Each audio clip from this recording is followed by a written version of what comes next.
students. In this video we will discuss about the properties of soil. So first property of soil is soil contains air. Air is available in the soil, and air is trapped between the particles of soil. Soil contains water or moisture. So between the particles of soil, water is available, and if this land in which soil contains water, that lands get heated up by the receiving sunlight, and by receiving the sunlight, these water that present in soil, that water converted into water vapor, and that water vapor reflect the sunlight and seem shimmering, and these particles of water vapor as reflect the sunlight, and they seem shimmer, and they seem to be shining. Next is soil allows water to percolate. Percolate means to pass down slowly. As we pour water over the surface of soil, so soil allows that water to pass down slowly through this soil.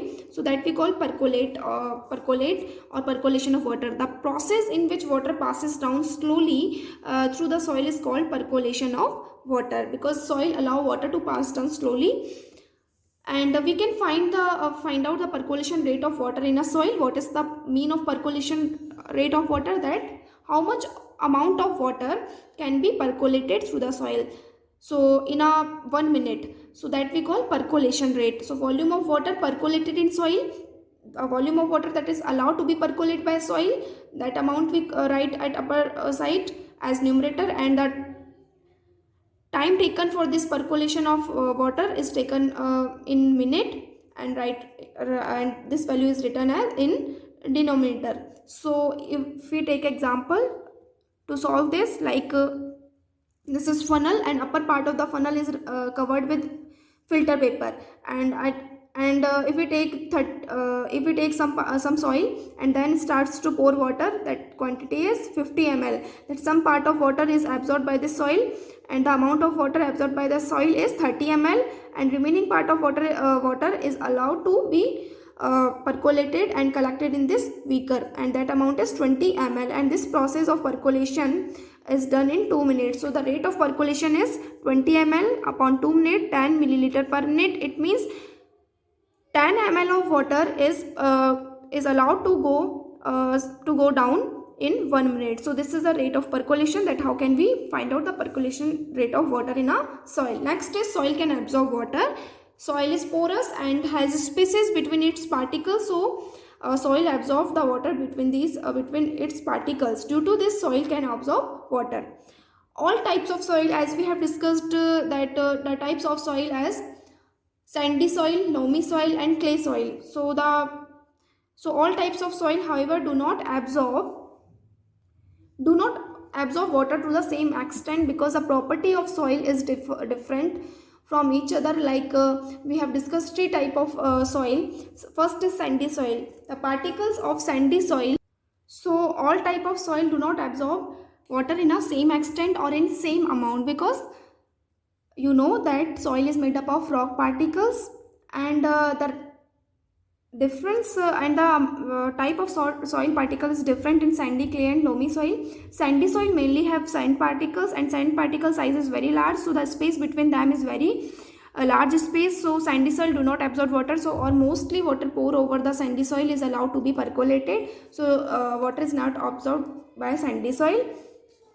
Next is clay soil. The particles of clay soil is very small, and the space between these particles is also small, so they allow water to be absorbed in these particles, and lot of water is absorbed by the clay soil. Next is loamy soil. Loamy soil is a mixture of sand, slate and clay, and it has right water holding capacity, not very in much amount or not in very less amount. Loamy soil has right water holding capacity that is required by crop plants to give better production. So this is that all type of soil absorb water in different amount on the basis of the rock particles that is found in this soil. So next is a percentage of water absorbed by the soil. So we can find out the percentage of water absorbed by the soil.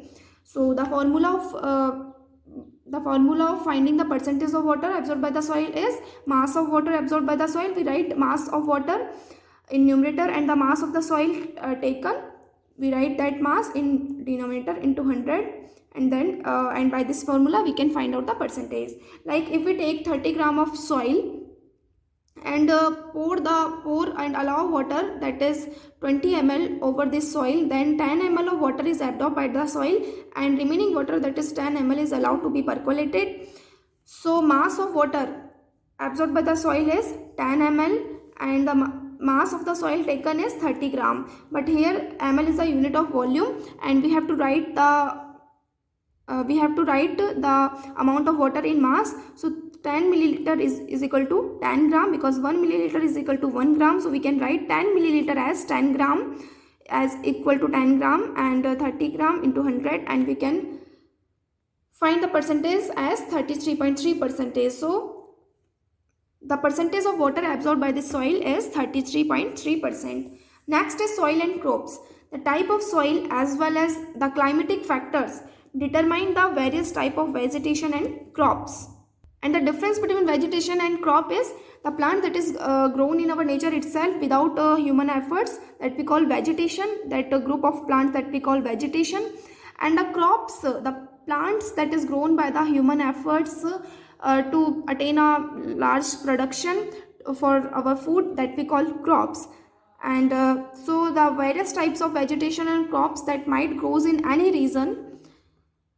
So type of soil and climatic factor determine the crops and vegetation.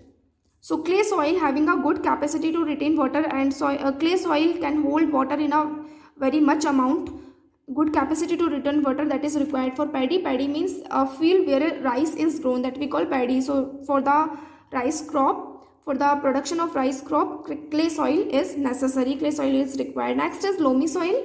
Loamy soil which drain water easily. Drain water means allow water to be percolated and allow water to pass down through this soil, that we call drain.